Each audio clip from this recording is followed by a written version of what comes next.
আজ আমি তোমাদের সামনে এমন একটা গল্প নিয়ে এসেছি যা শুধু একটা গল্প নয়, এটা একটা শিক্ষা, একটা অনুপ্রেরণা, একটা দিশা।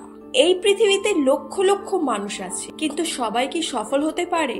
না বন্ধুরা, সবাই পারে না। তবে যারা সফল হয় তারা কি আলাদা কিছু করে? তাদের কি বিশেষ গুণ আছে, নাকি কিছু গোপন স্টেপ আছে যেগুলো তারা জীবনে অনুসরণ করে? এই গল্পে আমি তোমাদের বলবো এমন কিছু গুরুত্বপূর্ণ স্টেপ বা শিক্ষা যা তোমাদের জীবনেও সফলতার পথে এগিয়ে যেতে সাহায্য করবে। তাই ভিডিওটি একদম শেষ পর্যন্ত দেখতে থাকো, কারণ হয়তো আজকের এই গল্পটাই তোমার জীবনের মোড় ঘুরিয়ে দিতে পারে। তো চলো শুরু করা যাক। রাহুল 25 বছরের এক তরুণ, মধ্যবিত্ত পরিবারে বড় হয়েছে। বাবা ছিলেন একজন স্কুল শিক্ষক, মা গৃহিণী।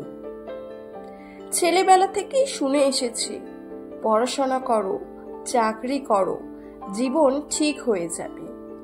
রাহুল পড়াশোনা করেছে, ডিগ্রি পেয়েছে, একটা ছোট অফিসে চাকরিও করছে। কিন্তু ভেতরে ভেতরে একটা অদ্ভুত অশান্তি কাজ করত। চাকরির মাইনে মাসের মাঝামাঝি শেষ হয়ে যেত। স্বপ্নের গাড়ি বাড়ি সব স্বপ্নই দূরের তারা হয়ে থাকত। একদিন রাত্রিরে ঘরে বসে ইউটিউব ঘাঁটাঘাঁটি করতে করতে সে একটি ইন্টারভিউ দেখে শহরের বিখ্যাত ব্যবসায়ী মিস্টার অরুণ সেনের।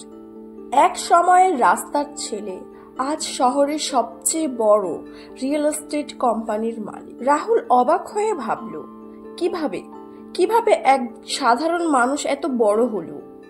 সেই রাতেই এক সাহসী সিদ্ধান্ত নিল রাহুল, আমি নিজেই মিস্টার সেনের কাছে শিখব।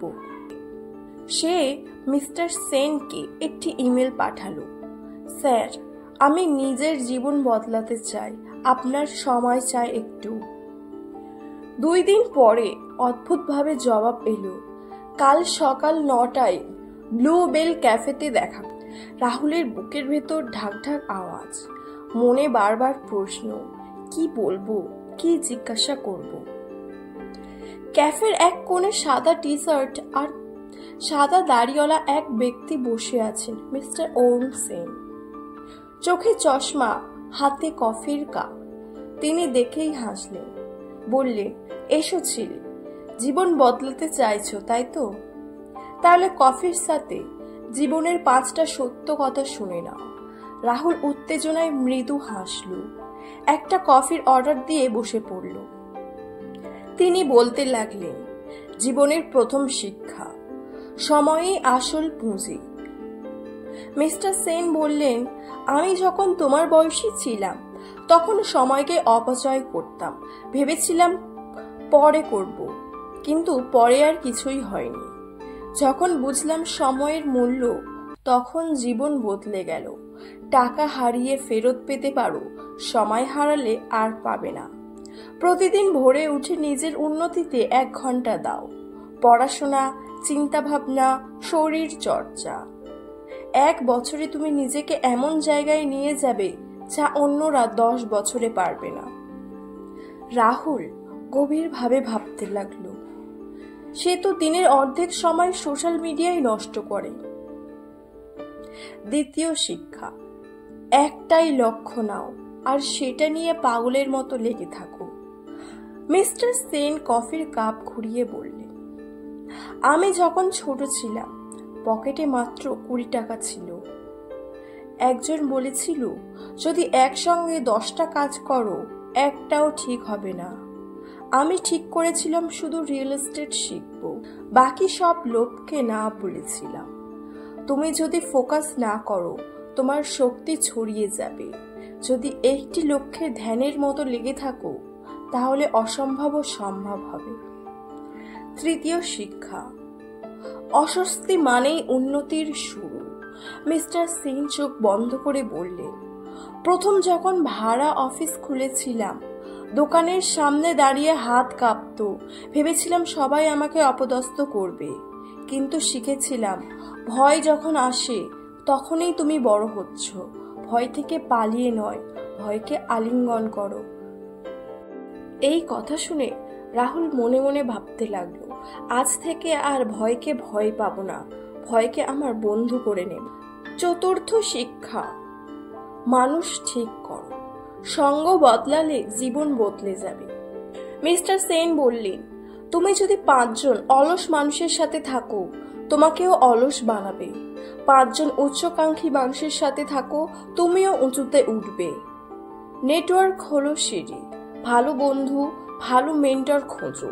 মনে রেখো, একা যাওয়া কঠিন, দল নিয়ে এগোলে সহজ। পঞ্চম শিক্ষা, আয় করো কিন্তু ভবিষ্যতের জন্য সম্পদ গড়ো। মিস্টার সেন শেষ চুমুক দিয়ে বললেন, টাকা রোজগার করে খরচ করলেই কিছু হবে না। তুমি যদি টাকাকে কাজে লাগাও, শেয়ার কেনো, জমি কেনো, ব্যবসায় নিয়োগ করো, তাহলে একদিন তোমার টাকা তোমার জন্য কাজ করবে। সেই দিন চাকরি বা ব্যবসা থাকুক বা না থাকুক, তোমার জীবন চলবে। এই গুরুত্বপূর্ণ কথা বলে শেষ করার পর মিস্টার সেন উঠে দাঁড়ালেন, হাত বাড়িয়ে দিলেন। রাহুলও দাঁড়িয়ে হাত মেলালো। শেষে মিস্টার সেন বললেন, আজ তুমি যদি সময়ের মূল্য বোঝো, একাগ্রতা ধরে রাখো, ভয়কে জয় করো, সঠিক মানুষদের পাশে থাকো আর সম্পদ গড়ো, তখন 5 বছরের মধ্যেই তোমার জীবন হবে এমন যা তুমি আজ ভাবতেই পারো না। রাহুলের চোখ জ্বলজ্বল করছিল। সে জানতো আজ তার জীবনের নতুন অধ্যায় শুরু হল। আমাদেরকে বুঝতে হবে, জীবন বদলাতে সাহস লাগে, শিক্ষা লাগে, আর লাগে প্রতিদিন ছোট ছোট সঠিক পদক্ষেপ। আজকেই থেকে তোমার যাত্রা শুরু করো, তবেই তুমি আগামী বছরে সফল হবে। যদি এই গল্পটি ভালো লাগে তাহলে একটি লাইক, শেয়ার আর সাবস্ক্রাইব করতে ভুলবেন না।